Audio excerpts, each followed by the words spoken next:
Hello, everyone, and welcome back to another episode of the Sports Planet podcast. I'm joined once again by Alex Valadez. How are you doing today? I'm good, man. How are you? Not too bad, not too bad. It's been a week since the Super Bowl, so I've been able to get over it. Now, get some NBA action in and just start looking to the future, you know? So on today's episode, we have NBA. That's true. So today's episode, we're going to be recapping All-Star Weekend, something that the NBA really messed up on, and then something that an NBA All-Star said, and then we'll go into the buyout market and some other stuff at the end. So like I said, we're going to start off with NBA All-Star Weekend recap. As always, they always start off on Fridays with NBA All-Star Celebrity Game. And it was just a week ago that we had the Super Bowl. So it's only fitting that a football player won the MVP. If nobody knows yet, it's DK Metcalf. And the funny thing about that is that not only did he get MVP, also a couple of days later, he had a video that went very viral of him getting up pretty high to catch a football. And next thing you know, everybody's saying he's going to get drug tested. And guess what happens the very next day? He got drug tested. Have you seen that video, Alex? Yeah, no, I saw that video and was like, I got to get back in the gym and hit legs. Those are bunnies. Yeah, you already know. It's all like, and it's like we just saw not too long ago, kind of the same thing with Steph Curry, like when he was knocking down those full court shots, I should say. And everybody thought they were real because it's Steph Curry. Come on, he can shoot from anywhere. But then now with this video, they were like, wait, we just got bamboozled by Curry. This can't be real, right? And obviously it wasn't real, but you never know with DK, man. That man has some athleticism out of the roof. So, and then later on that night, we had the NBA Rising Stars Challenge. Team Pau Gasol did it for LA, I guess. His team won, and it was headlined by Paolo Banchero, the number one pick of this past draft, Scotty Barnes, the reigning Rookie of the Year, and Jaden Ivey, the number 5 pick from this year too. But it wasn't any of them that took MVP home. It was Pelicans guard Jose Alvarado, who made the game-winning three. And I don't know if you really pay attention much to the Pelicans, but Alvarado's got that pest, he's got that pest mentality, well, he'll pick you up full court, and it's kind of like a Pat Bev, but you can kind of tolerate him, So I don't know. No, I've seen those plays where he kind of stays back during when they're passing the ball in, and he kind of just sneaks up from behind, and he's just one of those gritty role players that you would want on a championship caliber team because he's willing to do all the extra work to put yourself in a position to win. So I really appreciate his game. Definitely. And then it's funny that you said that he just comes out of nowhere, but I'll get to that later on. And then so after that was it for Friday night, then move on to Saturday night. It's one of the nights that lots of fans look forward to because, you got 3-point contest, you got the slam dunk contest. But before that, you have the skills challenge. So the Team Jazz won it this year. It's a kind of different format that they did, but, it's all cool and all. But then you see JC acting a little too cool, and everybody's like, come on, pick it up. And it's all like, and then I remember even seeing the commentators being all like, he has to donate whatever winnings he gets from this skills challenge because he hasn't done anything, So it's all like, I don't know. JC was just acting too cool. And I even saw a video where he even showed up to the post event, whatever you want to call it, post conference, and they're all like, this is typical JC, It's like, I don't know. But then after that, it's the 3-point contest. Like we were saying last week, we wanted to pick Dame, but it's kind of hard to pick, the automatic winner. But we should have just gone with our gut because who won it? Of course, Dame Dalla, Dame Time, Damian Lillard. What was your reaction to the 3-point contest? I initially wanted Simons, but ultimately his injury did keep him out from the contest. And I will say though, I think my favorite part about the 3-point contest, it's not even the fact that Dame won. It's just the fact that Julius Randle's son, who he was Simons' replacement, his son's face was like, it's like a kid. He's just like, oh, come on, Dad. It was a nice wholesome moment, but that's probably my memorable part of that one. Yeah, definitely. It's all like, he just like, oh no, like it's all like, Dad, don't do it, don't do it. It's all like, oh, Dad, you put up a stinker. I think he got what, like 11, maybe 12 points in that, and that was hard to watch. But it's all good. And then also another cool thing about that is that like he did it in the Weber State jersey.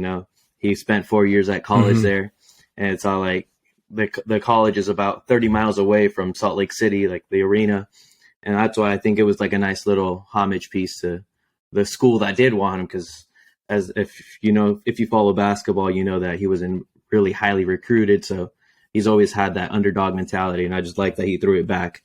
Because and he also said third time's a charm, so now he's going to retire from the 3-point contest. So, but then after that, we had the slam dunk contest, obviously, and a lot of people were nervous about it because, like we said last week, we're like, who's in it, So it's all like, as we've been accustomed to not having that good of slam dunk contest recently, but I just got to say, hats off to Mac McClung. He was just in the G League a week ago before being signed by the Sixers going into this All-Star weekend. And man, Mac McClung put on a show. What was your initial reactions like as the dunk contest was going on? So leading up to it, so I do a lot of gambling, so I follow a lot of gambling analytics sites, and at one point, McClung ended up becoming like the overall favorite, and it wasn't even plus money anymore. And in that kind of like research, I started seeing like highlight reels of him dunking, and then people saying he's Riff Raff's cousin, which is a fun kind of like stat. But I just thought like, here's the thing, like we looked at this, it's a lackluster lineup just off rip reading it, and then to have him come in and hit it on the first try each time. That's a lot of pressure, a lot of it going into it. That's difficult to do. And he put a lot of money in his pocket, man. So shout out to Mac, man. Oh yeah, that's crazy, kid. It's all like he had, out of the 4 dunk attempts, he got a 50 on 3 of them, and it's easy. Like arguably he could have had a 50 on the second one as well, but he got a 49.8. So you still can't hang your head on that, So it was just so crazy to see, because I don't even know. Like Mac McClung was so high, and then you had Jericho Sims. So it's like, bro, what are you doing? You did the same dunk essentially on back-to-back attempts, and the first one where he tried doing the Vince Carter, but he did it with both elbows. But the thing he messed up on is he got the right, like one elbow in, and then the other one, he kind of had the wrist on the rim instead, and then had to like push himself into it. So it's like, man, like if you can get it on the first try, it's cool and all, but nah. And then on the second attempt, it's all like, you did the same exact dunk again. And then what made it even worse is he had the little envelope. And then I'm like, okay, please, what is going to be in that envelope? And then it's all like, it takes them like an hour just to open it, and then just for it to say 50. And I'm like, they should just give him a 0 just for that cringeness. Like, I don't know what you was going through your mind at that point. Yeah, exactly. And it's not like, I don't know if you saw that video of how like you have all the players right there courtside and all that, like all huddled up. I don't know if you saw the video where they had their reaction to it, if you can even call it that. So like everyone just standing there like, oh, damn. Like there was no reaction at all from that. And I was just like, I think that's just what made it even worse. It was hard watching it live. And then what made it even worse was seeing the players' reaction afterwards. Like, come on, man. It's like you got Mac McClung putting on a show, and then you have Sims over here like, bring back Obi next year if you're going to throw another Nick in there, It was crazy. I'm kind of mad Obi didn't do it. Obi was, I feel like that was one of the big things I noticed when he was coming out of college, was just he had bunnies, so he was always making these in-game dunks. It was like, come on, like, run it back. Yeah, I think he probably didn't want to do it because he won it last year, but last year's was lackluster, so maybe he was like, I don't know, like imagine trying to win it 2 years in a row when it's like it's a bad dunk contest. But Mac McClung, he saved not the G League, sorry. He saved the NBA dunk contest, and it should have stars thinking about it, because I don't know if you saw, like, obviously everyone wants John Moran in it, and he was like, I want 1 billion likes to be in it. It's like, come on, man. You just saw what Mac McClung did. You should give the fans what they want at least one time. So, like, if you could possibly, I mean, if you could think of the perfect all-star dunk contest, what would be your 4 current players? Well, first one, I'd have to say Ja, just because his in-game dunks are just flat out insane. It would be nice if LeBron, maybe on his last year, he just gives it a go, because I saw a clip that he had said, I think it was like early 2000s, he was like, all right, in 2010, I'm doing it. And nobody ever brought that clip up again. But LeBron would be a fun one to have in there. I would almost want PG in there. I know he hasn't been doing any of those highlight plays, but I know he's very capable of it. Definitely. See, the fourth one. Who could I think of for the fourth one? Trying to think. I can think of someone right now, but I'm all like, I don't know. I want to see who you come up with. I would almost want to have that lineup and then just add Aaron Gordon just to kind of defend what he did. Because Aaron Gordon said he would only do it if he made the All-Star game, and I just love how everybody roasted him for that. Like, oh, guess you're not going. No, man. So not Eric Gordon. Aaron Gordon would be your 4th then? Yeah, just thinking on the spot. Right now I'm blanking out on who else would be a great There are 2 that I'm surprised you didn't say. To add there. There are 2 that I'm surprised you didn't mention. So obviously for me, number 1 would obviously be John Morant.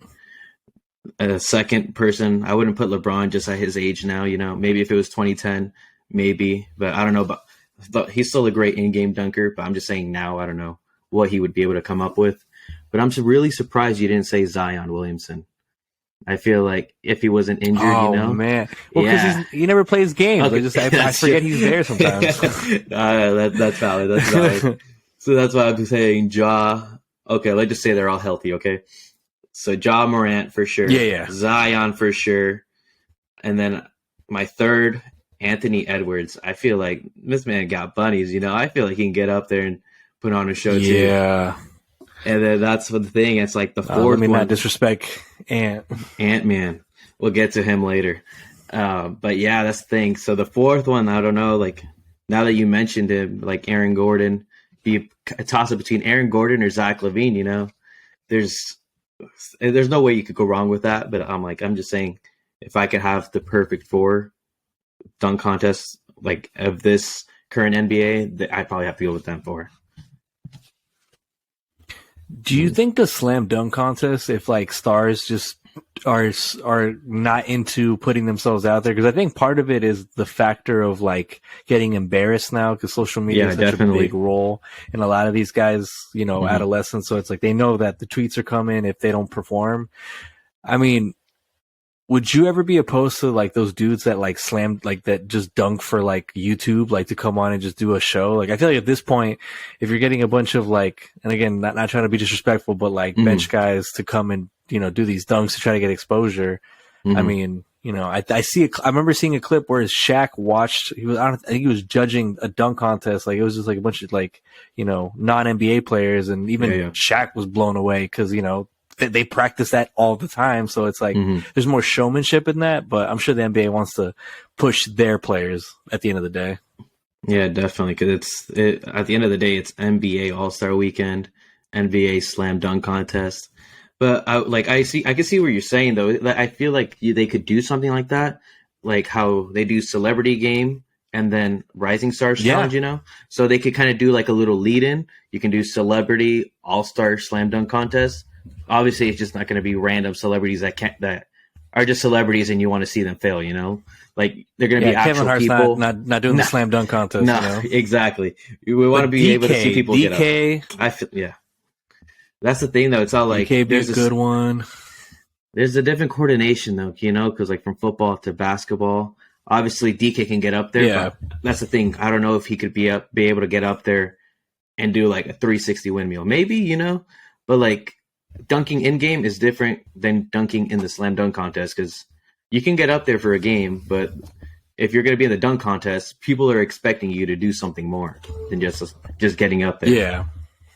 But I don't know, man. I just hope that from now on they see this dunk contest, they see all the hype Mac McClung got, and like hopefully at least 1 or 2 stars next year's will be like, all right, I'll do it, you know. But Mac McClung already said, if you guys will have me back, I'll be back, you know. So shout out to Mac McClung, former Laker. Like I said, I was rooting for him, and I'm glad he got it done. And then now moving on to the All-Star game. I don't know, man. I know I said last week the All-Star game is actually good. And then after I said that, I'm like, wait, what did I just say, you know? Because that All-Star game was kind of hard to watch, you know? It's just not the same as it used to be. I was so uninvested. Yeah, exactly. Like, even though, like, obviously Jason Tatum broke the scoring record, 55, whatever. Well, scoring record for All-Star game. But it's all like, it's so easy. I feel like every year somebody should be breaking the All-Star record, you know? Because the way it's been going, there's absolutely no defense at all. And you just see, like, guys just get out of their way. Like, it was cool, obviously, to see, like, Jason Tatum and Jaylen Brown going back and forth. But it's all like, you kind of want to see more defense, you know? Because, like, back in the day, obviously, it'd be, like, Kobe versus Jordan in the All-Star game. Or even, like 10 to 15 years ago, Kobe versus LeBron. You know, like, Kobe would take that All-Star game seriously. He'd be like, I'm not here to mess around. I'm here to win, you know? So it's just like, I feel like guys nowadays, obviously, don't take it seriously. Like, we don't want you to get injured, that type. But I'm saying, like, at least invest in it a little more to make it more enjoyable. It was just hard to watch, you know? What were your thoughts? Like, it was funny. Like, yeah. Oh, sorry, go ahead. It was funny seeing SGA get upset that LeBron blocked his layup or his dunk, and he was like, you know, I got something for LeBron when we play again. Because I mean, look, here's my thought: if I was SGA, I'd be thinking the same thing. It's like, all right, there's no defense at all. I'm going up soft, and you come in and try to block me on, like, clearly I'm not, you know, defending the ball or going up aggressive. It's just funny because, you know, it's in the way the All-Star games become, it's like they pick and choose when they want to play defense. Like, exactly. I feel like All-Star games in most sports now are getting really superficial. Like, I mean, the Pro Bowl is that week to me is like, oh, it's a cleanse week. It's a, you know, let me prepare for the Super Bowl. Like, exactly. Like the All-Star game, like I started watching a little bit and I was like, all right, I put money on a couple players. I'm just gonna check later. Like, I don't have to watch it. Yeah. Like, for me personally, I was all like, damn, I'm watching it just to watch it at this point, because why am I even watching it? Like, it was just fun to watch. And obviously the captains, they didn't even play at all. Well, Giannis went out after the first possession, but that was cool of him, you know, bucket. Like, he got a bucket, and he at least suited up for the fans, you know, so that was cool. And then LeBron hurt his hand on a block attempt, and then had to miss the second half. So it's all like, I understand, like, you don't want to risk injury, but, like, sometimes you just, as a fan, we want to see something entertaining, you know? And yeah, did you watch the draft beforehand with Giannis having his whole notebook and everything out? It was like, and then the cameraman, like, went on full on and put his camera on his book, like, just airing out to everyone his picks and all that. No, see, I remember seeing the clips on social media really gassing up that Jokic was like, nah, I'm on LeBron's team. And allegedly, he said he didn't even know that Laurie was still on the stage, which is kind of funny, but, you know, that just, like, not disrespectfully, but it feels like such a Jokic thing to do. Yeah. You know? No, yeah, I saw that, but, like, I had to see somebody else first. They were like, nah, forget that, you know, like, I ain't gonna be the last pick, like, pretending to be Jokic. And then Laurie's all like, I guess I'll go to Team Giannis, you know. But yeah, man. But that's the thing, like, that All-Star game needs some type of revamping. I don't know what they can do to make it better, you know, like, incentivize the players to, like, actually play some defense, you know. And nowadays, if it wasn't for the target score, they'd easily be getting a 200, you know, because now recently they changed it to the target score at 24 to the final, like, after the third quarter of the winning team. or the team that's leading at that point. I'm sorry. So it's all like if it wasn't Yeah. for that, they'd easily get to 200. But even at that, like I felt like I didn't even see any defense towards the end of the fourth quarter. Like as they were approaching it. You know what they needed?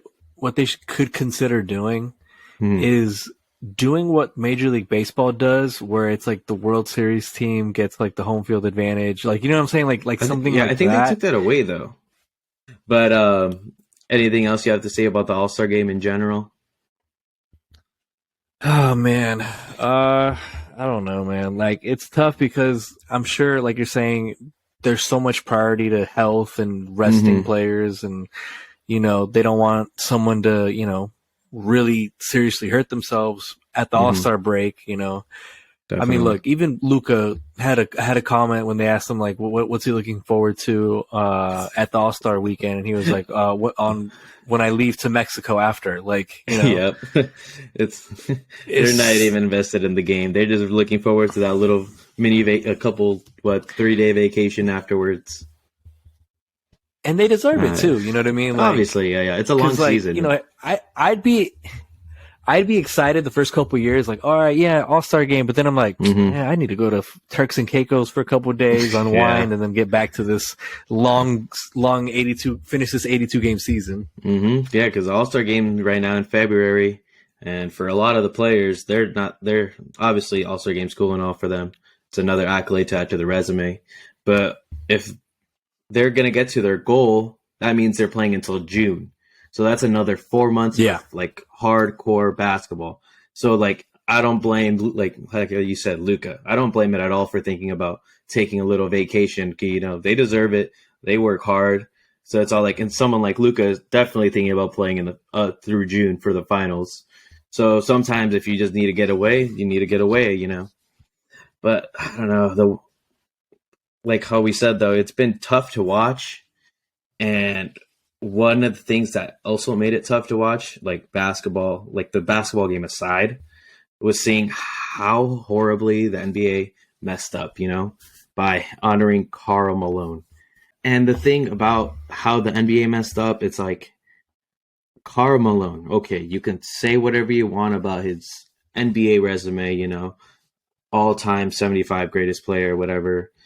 But I understand that it's in Salt Lake City. You want a player like from their glory days to come back and be like an ambassador for the weekend.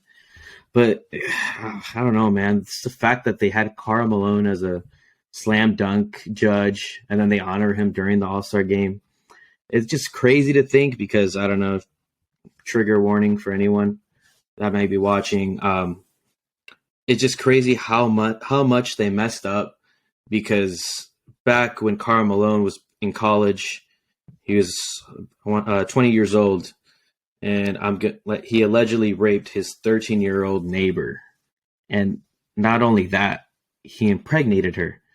So yeah, he was never convicted, but there's been reports that that the parents of her family knew, but they never really they never convicted him or pressed charges on him. Because I saw in one article where he was saying that he was just the neighborhood boy, and then there was like other articles where there was like commentary articles thinking, oh, maybe they like he got paid off on the side, like he paid him off on the side. But it's just crazy to think that the NBA knows this, and it's something that like obviously they wanted hidden, but it's all like that's all I was seeing on my social media feed. It's all like, how could they do this and that? Like, I even saw Bomani Jones saying I hated Karl Malone before when I had a good reason, and then now I have a great reason. Like later on when you find out what he did, and then like when he was telling it to his audience, they all gasped because it's like it's something that's been hidden and that many like common fans don't even know about because of how well they've hidden it. So it's like they just tried keeping this image Yeah. around him, and it's just crazy to think about. It's all like, how can you be defending someone like him, and not only defending him, putting him on one of the highest stages, like because All Star Weekend, a lot of people tune in. So I don't know, like, do you have anything to say about that? Like, just seeing Karl Malone being honored throughout All Star Weekend, knowing his past. Yeah, it's one of those things where, like you said, they're trying to, honor one of the players that were a part of, the Jazz's heyday, when they were duking it out with the Bulls. Yeah. But you could have just done Stockton. You could have done other players. You could have avoided putting the attention on Karl Malone. But it's just kind of funny because, you can break down what Kyrie did and go about the disciplinary measures you'd like, but it just seems like, they're moving the goalpost because, Malone is, Hall of Fame caliber player, all the good stuff, but it's just very interesting how quick the NBA or like, the NBA community was to, knock down Kyrie and, push his face in it, but it doesn't seem like Malone is getting that kind of treatment. And, Exactly. His comments even this weekend show that he really doesn't have remorse on it. He's like, hey man, it is what it is, like type of bullshit. So, it's another black eye on, NBA relations. We don't have to get too deep into it, but I think most NBA fans know the NBA kind of has a couple black eyes in terms of public relations. You know what I mean? Yeah. Speaking on that, I have the quote right here where he said, I'm not discussing any of that backlash. I don't care. That's my life. That's my personal life. And I'll deal with that like I've had to deal with everything. So whatever. So it just shows how insensitive he is to that. And I feel like that, like, it just shows, like, sure, like, obviously it's in his past and he just wants to get it over with. But it's just something that's not like, bro, how do you do that, And, like, not even that, only, like, as we were researching topics, like doing a deeper search, trying to get more in depth, I also came across an ESPN article from 2004 where Malone made several inappropriate comments to Kobe Bryant's wife, Vanessa Bryant. And this is from USA Today's For the Win article as well, where it says, according to Malone's agent, Dwight Manley, Malone said he was, quote, hunting for little Mexican girls when asked by Vanessa, hey, cowboy, what are you hunting? Because he was wearing a cowboy hat and cowboy boots at a game. So she asked him, hey, cowboy, what are you hunting for? And his response was, hunting for little Mexican girls. So it's all like, not like, it just shows the type of person that Karl Malone is, And I don't know, man, it's just crazy to think that the NBA really pulled this one off and thought, hey, nobody cares. Nobody's going to say anything, So now that you've heard that as well, what do you think of that? It's just it just kind of puts layers to the lack of self-awareness he has. Because here's the thing, definitely, it kind of goes along with the polarizing people in different circles. You see the way that they double down and triple down, and we can go into like specifics, like the people that are Kanye, Andrew Tate, the people that really bait into those types of dialogues. Karl Malone, well aware of what he gets crap for, Definitely. Kind of phrasing it like that. It's just like it's a lack of awareness, a lack of caring for that matter. It just sounds like somebody who's isn't remorseful and isn't being smart about the choice of words. And I think I even read that he never had any type of contact with his son. Oh yeah, and his son even made it to the NFL, played for the Eagles. That was one of the things I noticed. It's just unfortunate, man, because at the end of the day, like that's his child, whether he paid off to not support. Or, some of the rumors that maybe the parents were like, oh, we don't want to stop him from getting to the NBA because we would like him to, he'll cover us on the backside. But just the overall ugly situation. Karl Malone, trash human. It is what it is. Yeah. No, yeah, because he had three kids that he didn't claim. The one that you mentioned, Demetrius Spell, the one that played in the NFL. He's one of them. I had seen a quote or something about him saying like, like it's too late now, like to like reconcile. And essentially, it's like, bro, are you serious? This this is your kid. You had a DNA test that came back 99%, like that's your kid, saying that's your kid, and it's all like you're still not going to take responsibility for your actions. I think that's the worst thing about it, like like he just wants to like be like, nah, it is what it is at this point, and it's just crazy to think, and I think part of it is him not wanting to accept the child, so that way he can still somewhat try to claim his innocence. He's like, oh, well, it's not my son, so I'm not going to be interacting with him. Exactly. I don't care what that test says. I never, you know what I mean? Like, just complete deniability. Yeah. So I just mentioned Kobe Bryant.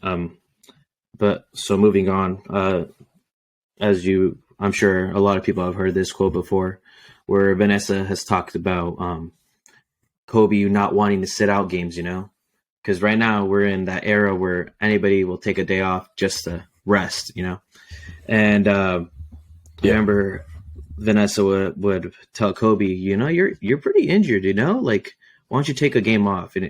And Kobe essentially told her, like, because out there's a kid or someone that saved up a bunch of money to come see me play, and if this is the only game that they can come watch me play, then I'm going to play, And I bring that up because this past weekend at All-Star weekend, a reporter asked Anthony Edwards if there was something that you can change about the NBA, what would you change? And that's his quote reminded me of what Kobe said. So Anthony Edwards he said that if there was one thing he could change, it would be all these players sitting out. So he responded with, quote, all the guys sitting, resting. That's the only thing I probably don't like. Just play, man. If you're 80%, you got to play. I don't like all the sitting, missing game stuff.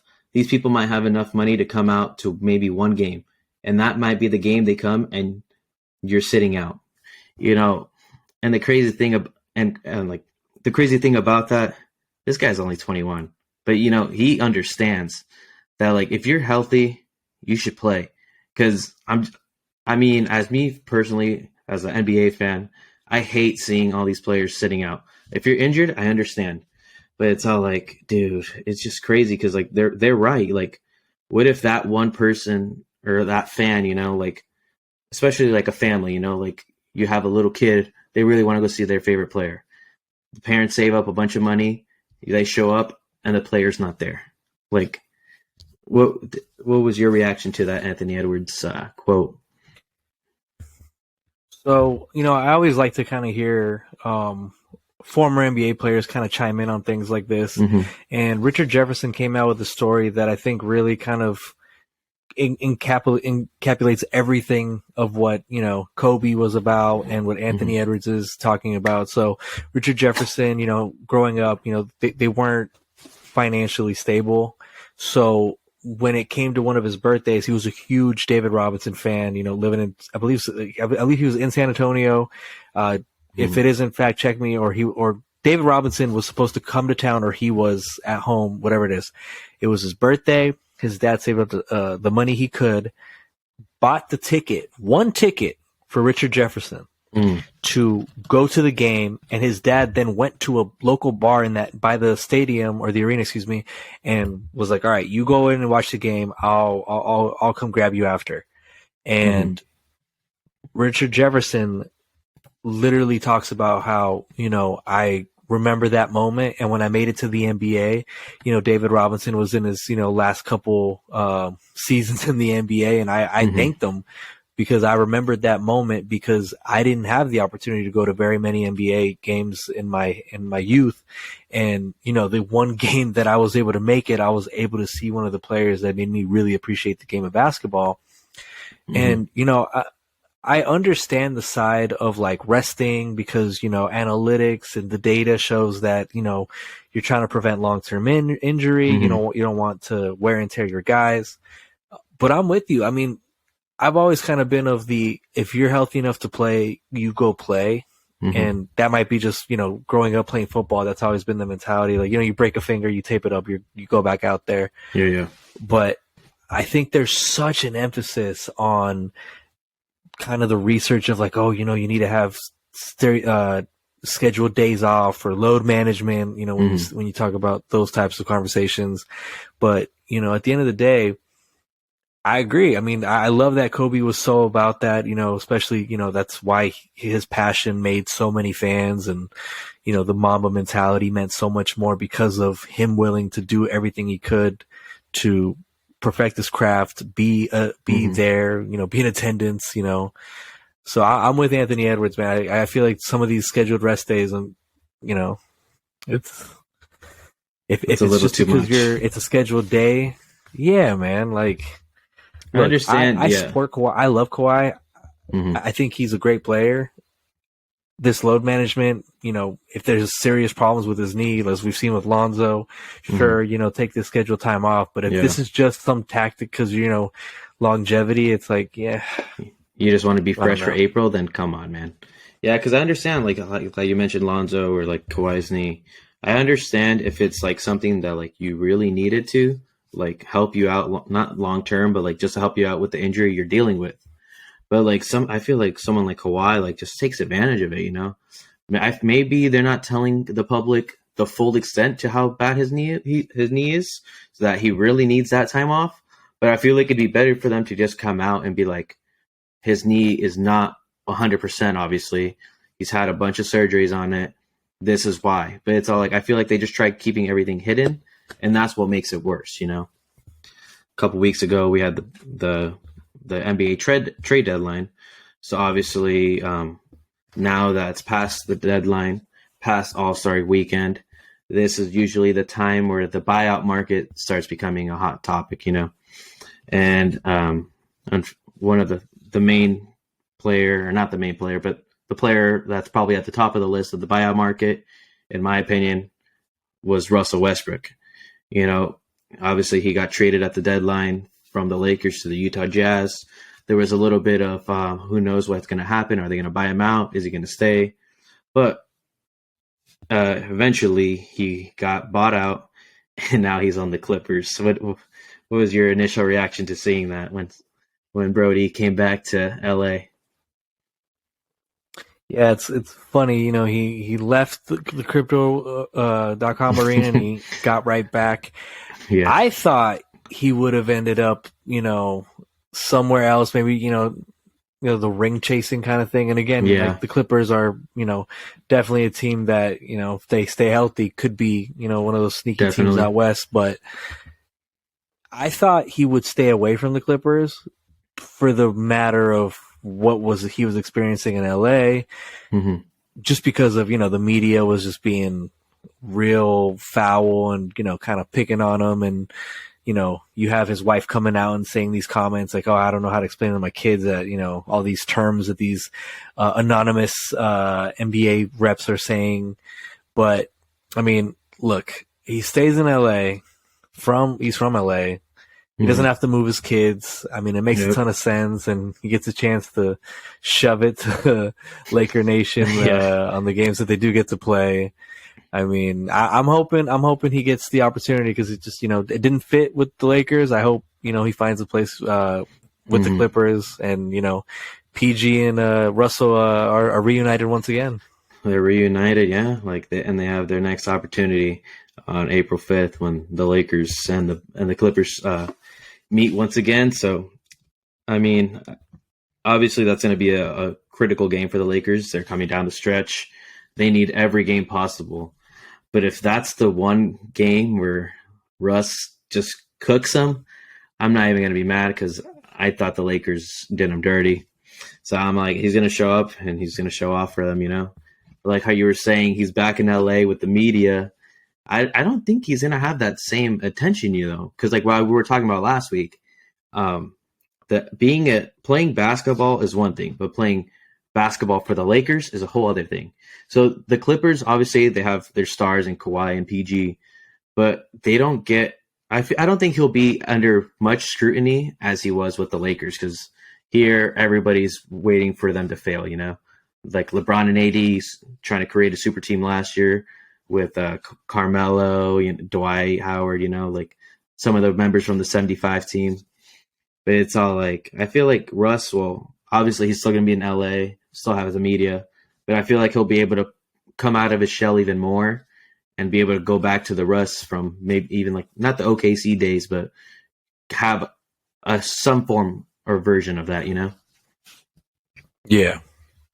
No, Yeah. it'd be great to see Russ kind of cook again and kind of Yeah, have fun with basketball, because he was definitely one of those players that, you know, him and Cameron Payne dancing before the game was always fun. And but just one quick thing, if AD was was a part of the Clippers, I don't think he'd get as much scrutiny for his injury history, because just if Kawhi was on the Lakers, they would be destroying him for load management. Definitely. Oh yeah. And we were talking about like kind of potential games that they might be looking ahead to. Somebody else on the buyout market that's looking ahead to a couple games against the Lakers, former Laker Patrick Beverley, was traded to Orlando, and then he got bought out, and now he's going back home to play for the Chicago Bulls. And the funny thing about that is the Bulls still have 2 games against the Lakers, and Pat Bev, being Pat Bev, he's already come out and said that he essentially hopes to help the Bulls knock the Lakers out of playoff contention, you know? So it's just, and knowing Pat Bev, those are going to be the 2 games where he's knocking down his threes, you know? It's going to be of course, typical sense where like every player has their best game against the Lakers. It just seems to always happen. Maybe our defense isn't as great as it could be, you know? But I'm just saying it always happens. We're like, so then, any thoughts on that before we move on? Yeah, no, I mean, look, Pat Bev's going to Pat Bev, so I'm sure that game will be entertaining regardless. He's going to be chirping. And then a couple other notable buyout market additions. Kevin Love got bought out by the Cavs, signs with the Heat. I think he'll be a great piece for them to help spread the floor. You know, he kind of fell out of the rotation in Cleveland. But now I think he can. The Heat are a playoff contending team. I don't think they'll be contending for a championship, because I think there's more teams in the Eastern Conference, like the Bucks. I was about to say the Wizards. Sorry, not the Wizards. The Bucks, the Celtics, the 76ers. You know, like I see those 3 teams being the cream of the crop. You know, but mostly between Boston and Milwaukee. So I don't know. The Heat. Definitely, I don't rule him out, because Jimmy Buckets, once he starts balling, he's balling, you know. So I don't rule him out, but I'm just saying I think that out of the Eastern Conference, it'll probably be either Milwaukee or Boston. I agree with the addition, with Boston or Milwaukee being the ones out of the East. Yeah. And then another key addition for one of the better teams in the Western Conference, Reggie Jackson, got bought out by the Hornets, and now he's signing with the Denver Nuggets. I feel like that could be a great backup to Jamal Murray, you know, because obviously they have a great thing going with Jamal and Jokic, and just having someone like Reggie that can come off the bench, handle the ball, can knock down a shot, can set up anybody else, you know. I think that's kind of like how the Kevin Love signing with the Heat, like it can help them with 3-point shooting. Reggie Jackson can help the Nuggets with some ball handling and backup point guard duties, you know. So I think that's kind of a signing that's going under the radar, but that could really come out being big for them in the playoffs.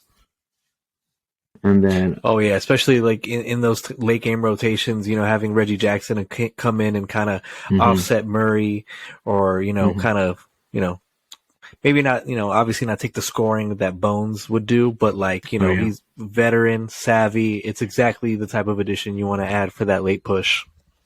No, yeah. So a couple other ones that might help out. You know, we have Orlando. Orlando bought out Terrence Ross, so now he's on the Suns. He adds some 3-point shooting as well to the Suns, who should be the team to come out of the West. Obviously, it's late in the season. They might have some chemistry issues, like to start off. So if it doesn't happen this year, I fully expect them to be the number 1 seed next season. You know, because obviously it is a little bit of time, but I feel like they still can put a good run together, and they should be one of the teams to make it out of the West. And then on the others, and then we also have Danny Green. He signed with the Cavs. He's coming off ACL surgery. That's why he's missed. He missed the first 50 games with the Grizzlies this year. But like how I was saying with Kevin Love, Danny Green should be able to come in, provide some 3-point shooting, and he can also help with the defense on the defensive end. He's that 3-and-D type of guy, but just don't leave him open for a game-winning shot in the 2020 NBA Finals. And then we're gonna have to go to another game. But jokes aside, I think Danny Green could really help them in their push because the Cavs are a nice young team too. Obviously led by Donovan Mitchell, but they could be one of those dark horse teams that could make a run. And kind of like a couple seasons ago with like Trae Young and the Hawks, I could see Donovan Mitchell leading the Cavs to like an Eastern Conference Final run. And obviously, I don't see them losing to. I don't see them beating either Milwaukee or the Celtics, but I feel like they could make that type of run. And then I agree. A couple of other players that I feel like could also help out would be like Will Barton. He got bought out by the Wizards, but he's yet to sign as of right now. He's also that kind of that he kind of has like a good mixture where he can have a little bit of ball handling. He can help you with 3-point shooting. So whichever team that signs him, hey Lakers, I'm just kidding. We might have it. We have too many meetings already. There might not be enough minutes. But like whatever team gets him, he could be a kind of player that you just throw in off into the starting lineup, or if he comes off the bench, even better because he'll provide scoring off the bench because this guy can really shoot the ball. And then the last guy I have on my list, John Wall. He's yet to be bought out by the Rockets. He got acquired from them from the Clippers. His second stint with the team. I just hope for his sake that he does get bought out because it's not like he was there for a while, and trying to leave this and that. And now he's back to the place where he didn't want to be. It's like, it reminds me of like Eric Bledsoe. A couple, like when I can't remember how long ago it was where he tweeted, "I don't want to be here." That's how I see John Wall right now, John Wall just went on a podcast 2 weeks ago and like trash talked the entire situation with like the young guys in Houston. So I don't think he's showing up to the facility anytime soon. Calling them a trash organization, all that. But that's all the NBA news I have. Unless there's anything else that you want to mention, I'm moving on to the NFL. Yeah, man. Let's talk about bread and butter. So all I have is like one topic for the NFL today. Former Kansas City Chiefs offensive coordinator Eric Bieniemy, he left and was named the OC and head assistant coach for the Washington Commanders. I just don't know how to feel about this, because Eric Bieniemy, he's obviously had success there in Kansas City. So do you think that he should have had to leave Kansas City to prove himself as an OC? No, I think it's a bunch of bullshit because look, Andy Reid, Hall of Fame coach, offensive genius, does a great job setting up his staff year to year. So, I'm very perplexed that he hasn't been getting the love that he should be getting because, first of all, the fact the Broncos traded a first round pick to get Sean Payton when they could have had an offensive coordinator that has been in this Kansas City offense, which here's the thing. I think the reason people may be discrediting him is obviously Andy Reid, but it's almost like they're saying the Kansas City offense is working in spite of Bieniemy instead of because of Bieniemy. And it's unfortunate that he had to make a lateral move to go to some place like Washington, but it just it blows my mind that the Broncos traded away a first when they could have kept him, gone with an offensive guy like, Bieniemy, take a shot. Like, look, you're already invested with Russell Wilson. Give him as much fucking help as possible. No, Russ cooking is two hot dogs in a cereal bowl. Let's be honest. And then Russ would burn the water. Cardinals. And then the Cardinals, like, why wouldn't they sign him, have him work with Kyler Murray, create an offense that he is, invested in, because clearly he and, Cliff got into it, on the sideline quite a bit. Definitely. Build something with Kyler Murray, especially right now that he's recovering from torn ACL surgery. Work with him, set up an offense. Like, it just, it's because of they're giving all the credit to Reed, and rightfully so. Andy Reid is a phenomenal coach.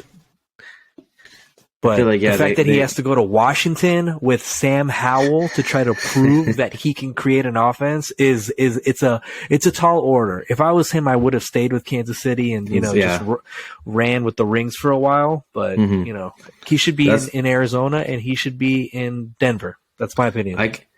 I could see why Arizona didn't choose to go with him, not in terms of him specifically, but in terms of going with an offensive-minded guy, because obviously they did that with Cliff, and him and Kyler didn't really get along.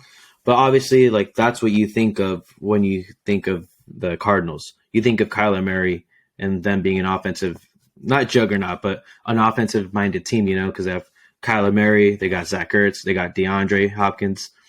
And so I could see why they wanted to try something new. But like you said, if you have Eric Bieniemy there, why don't you give him a shot, Because they just hired a guy, obviously former Eagle coach, defensive coordinator, but they just hired a guy who couldn't adjust during the Super Bowl. Like, one of the most critical times, his team gave up 24 points in the second half alone. So they saw that, and they're like, let's go with this guy rather than the guy that put on the clinic in the Super Bowl, So I understand you could say Andy Reid, you can say Patrick Mahomes, but at the end of the day, he's the offensive coordinator and he still has his input. So I just feel like, if anything, it's one thing that he left.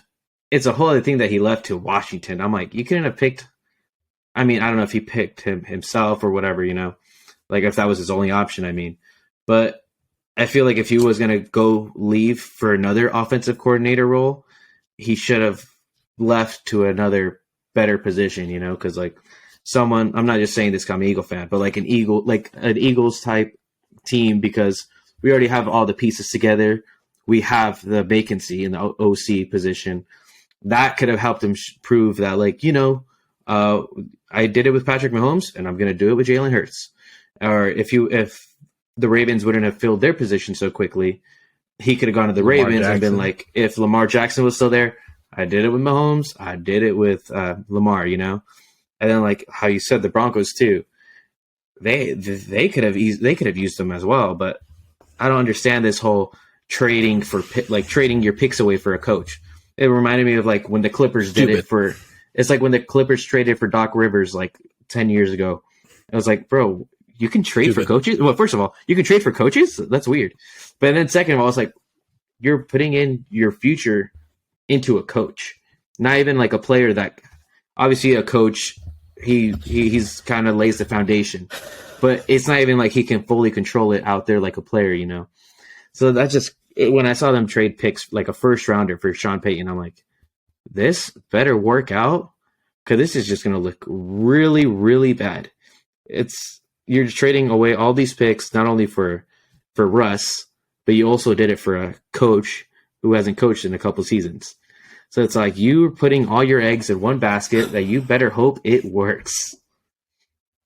I don't know, man. What else you got to say about that?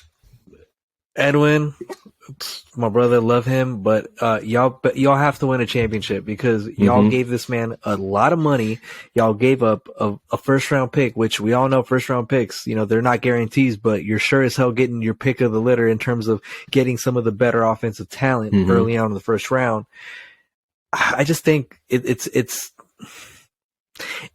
Denver freaking out because they made such a huge investment with Russell, and then Russell clearly, underperformed. Yeah. And clearly, think about it. That defense allowed less than 18 points majority of the games, and, a Russell Wilson-led offense couldn't put up at least 20 points. Last year, that type of talk, you'd have been like, there's no way Russell Wilson couldn't put up 20 points with Jerry Jeudy, Cortland Sutton, Albert O, which I'm not gonna try to. I don't even remember how to pronounce his last name. Fantasy, my dynasty season is kind of like in a limbo, or else I would have remembered. Yeah, I think it's Okongwe or something. But like, I don't want to butcher it, but yeah. And then you also had Javonte, but obviously he got hurt. That was tough. Who's the tight end? I'm blanking out on the tight end. No, you're right. It was Albert. Oh, no, Albert O was who's supposed to be the guy. You're talking about the one that they just drafted, right? Yes, it's because Greg Dulcich. Albert O was supposed to be Greg Dulcich. Greg Dulcich. Okay. So,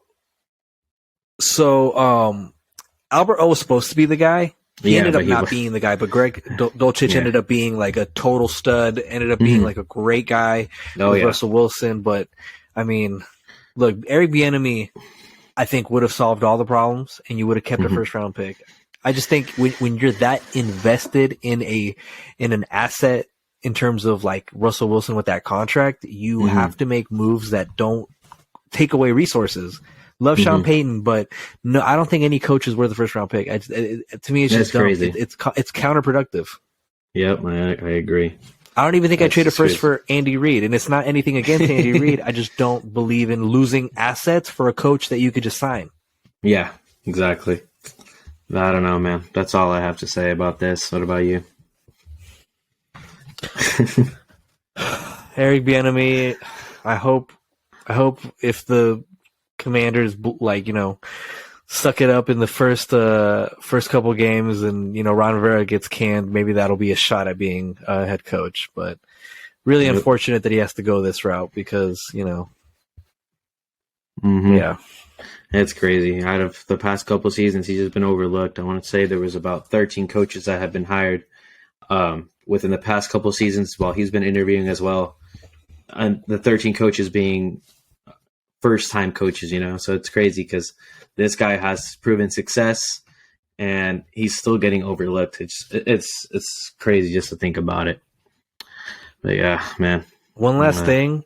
If Mike McDaniel can get a job under Kyle Shanahan, then there's no reason why Eric Bieniemy couldn't get a job under Andy Reid. Mic drop. Sorry. Mic drop.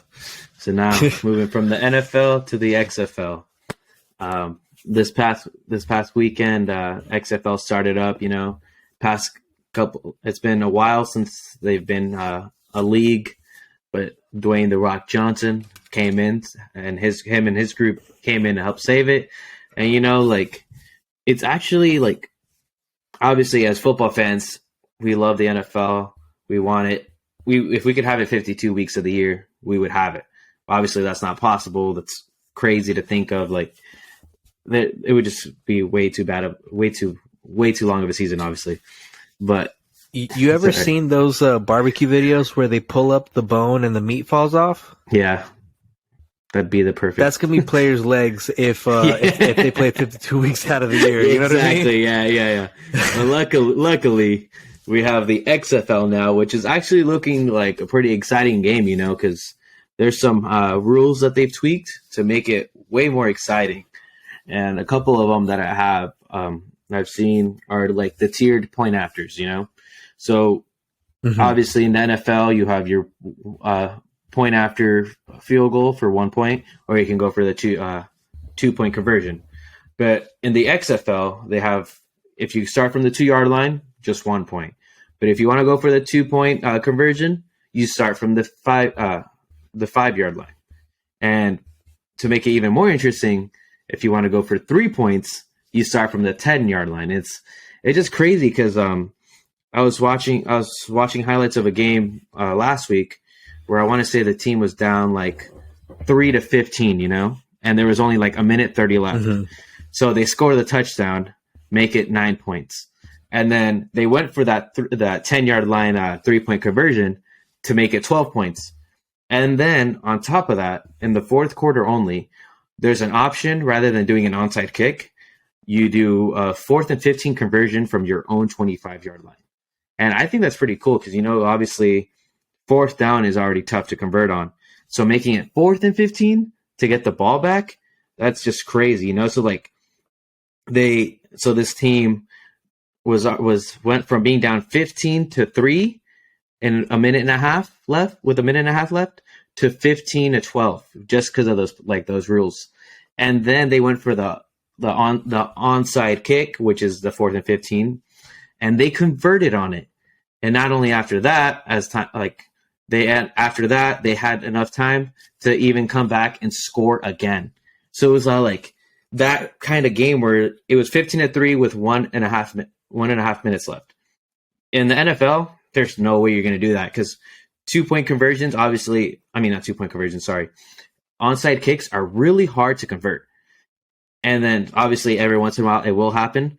But I feel like the rules that the XFL has, it just makes it so much more interesting and you're so much more invested because in the NFL that's really hard to do. But in the XFL, you're like, all right, they're only down 15-3. They still got a chance. So I'm like, yeah. I don't know if you saw that, but it was just crazy to see. So how are you excited for the XFL now that NFL's over? So back in 2020, when this initially came out, I jumped onto XFL. I was already doing sports content. So I was like, oh, I'm going to, support the Wildcats from LA. They're not in this league right now, but I was watching it and, so many components of it were just so entertaining. And like you're saying, like all these ways to make these games completely competitive. I think that the way that, there's minor league baseball, there's G League basketball, there needs to be some sort of funnel for football talent that, Definitely. Can be out there and go play. They don't have to leave to Canada. They don't have to leave to another country to play football. I mean, the XFL and the USFL, just to name both leagues right now, those, as fans of football, we gotta support these leagues because that's how we're gonna get the NFL closer to investing in maybe we could do affiliates, the Vegas Vipers are gonna be the Raiders and the Chiefs farm system team and kind of showcase these players, allow them to play and like you said, like with the 1-point conversion, 2-point, 3-point conversion, you make these games entertaining because a lot of these players are not household names. You got you got my guy Martavis Bryant, you got Kalen Ballage, you got AJ McCarron. It's a lot of former NFL all these players. Or players that, played in college, weren't good enough to get drafted, didn't stay on with the practice squad. Making these games entertaining to get viewership, allowing players to get, the opportunity to do a showcase, because before this, it was like you either go to Canada or you go to another country or you just have to hold, open workouts, to show people what you got. But this, I mean, look, I'm biased because, I was rooting for the LA Wildcats, but Trey McBride, former Jaguar wide receiver, wasn't getting a lot of love, but with the Wildcats, he was putting on a show. And I really believe if he would have had the opportunity to finish that season, because obviously it was, the pandemic hit and XFL didn't have the kind of funding to hold on to everybody. I think he would have ended up on an NFL roster because he was making plays that you would expect from like a Deshaun Jackson like player to be making to, take the top off the defense. So I think the XFL with these rules to kind of make it more entertaining is great. Gives these players an opportunity to make it, or it gives people the opportunity to see Paxton Lynch get benched in every single league he's ever played in. But you know what I'm saying? I love football. I enjoy that no matter what the score is, it's never out of range. Yeah, I saw a stat the other day saying I think Paxton Lynch is the only player to ever be benched or only quarterback to ever be benched in every single football league possible. It's like that's a whole other level of bad. But yeah. I just want to make it public. Jerry Jones was very sad when he couldn't draft him, and Edwin Oseguera was very happy when the Denver Broncos drafted him. So just want to put that out there. Jerry Jones and Edwin have the same scouting profile. Well, they were both very wrong. Just one last thing that they also do that very well, aside from making it just super interesting, their kickoff. They have the teams beginning 5 yards apart, so I'm saying the kicking team and return team. Obviously, you have the kicker all the way to the back, and then you have the kicking team at the opponent's 35-yard line, and then the return teams at their own 30-yard line. So they're 5 yards apart. So I feel like that also really helps. Not only like it helps them with injuries, because how many times do you see in the NFL like high speed? These guys are coming down quick, and obviously everyone wants that big highlight tackle, So it's all like not only that, but it could also lead to a lot of head injuries or any other type of serious injury. So I just feel like this type of kickoff is something that the NFL should really look into because it would help prevent a lot of serious injuries, So I don't know. Yeah, no, I agree. I think that's a good way of kind of, because look, the NFL's already kind of done. They've minimized what a kick returner can do. I think this also kind of, look. In this situation, it's a lot tougher for them to score. So I know it's putting, the kick returners on the back burner. It is safer. And, at the end of the day, it makes sure that no one is being put in harm's way or true. As much of harm's way as it could. Because, like you said, I remember watching Kevin Everett on the Bills, go for a block and end up, really hampering himself with that debilitating, paralyzing hit that he took. So, in a violent game, if you can, try to make it less dangerous on those types of plays, because it's momentum. If you catch, it's like the guys that are catching the punt returns. You're setting them up to get, cracked if they don't, do a fair catch. So I like it, especially for these types of players who, have NFL aspirations. You want to make sure you're not putting them in a position to, get seriously hurt. Definitely. I just feel like these types of rules that the XFL has, it's really something the NFL should look into because obviously injuries and all that. But I'm talking more about the PAT and the option to keep the ball. I feel like that's just something that'd make it so much more interesting. But I could also see why people would be like, "Nah, like you can't do that. Like it's been like this the whole time." So I don't know. Like I could see why someone would want it, but I could also see why someone wouldn't.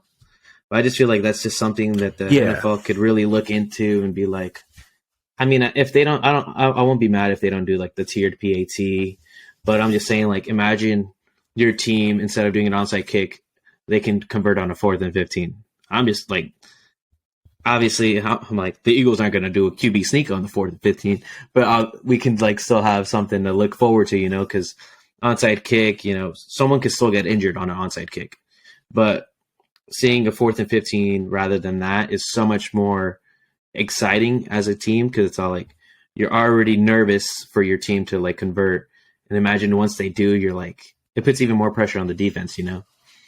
So I feel like if the NFL could add that option to keep the ball with a 4th and 15 conversion, or even the kickoff, that'd really help the game. The 4th and 15 one, I could see that being translated a little more reasonably than the tiered post like after point.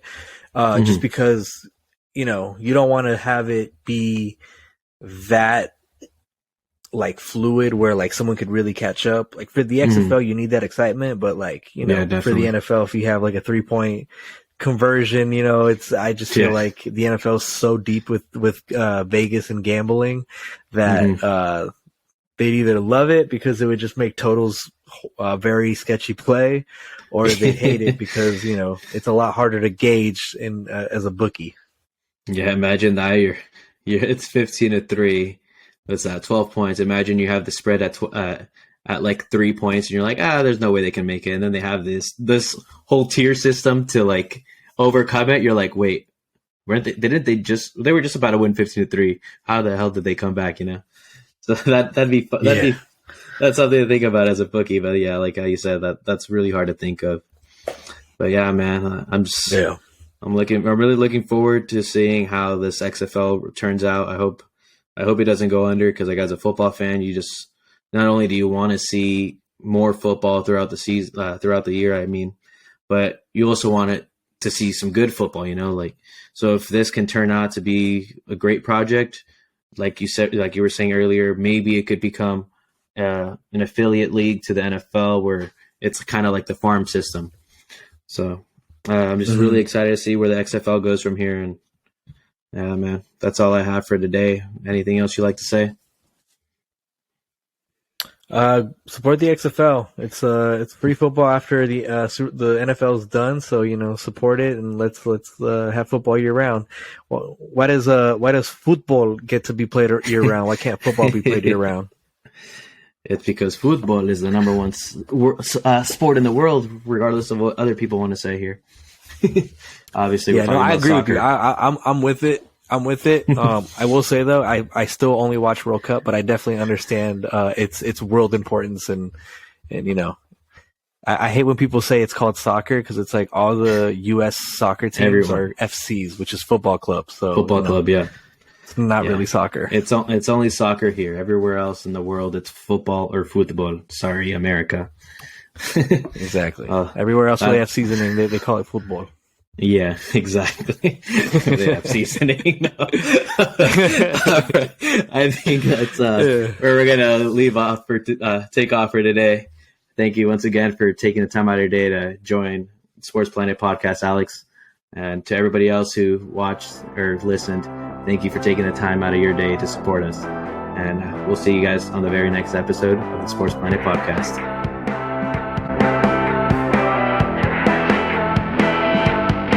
Life is good.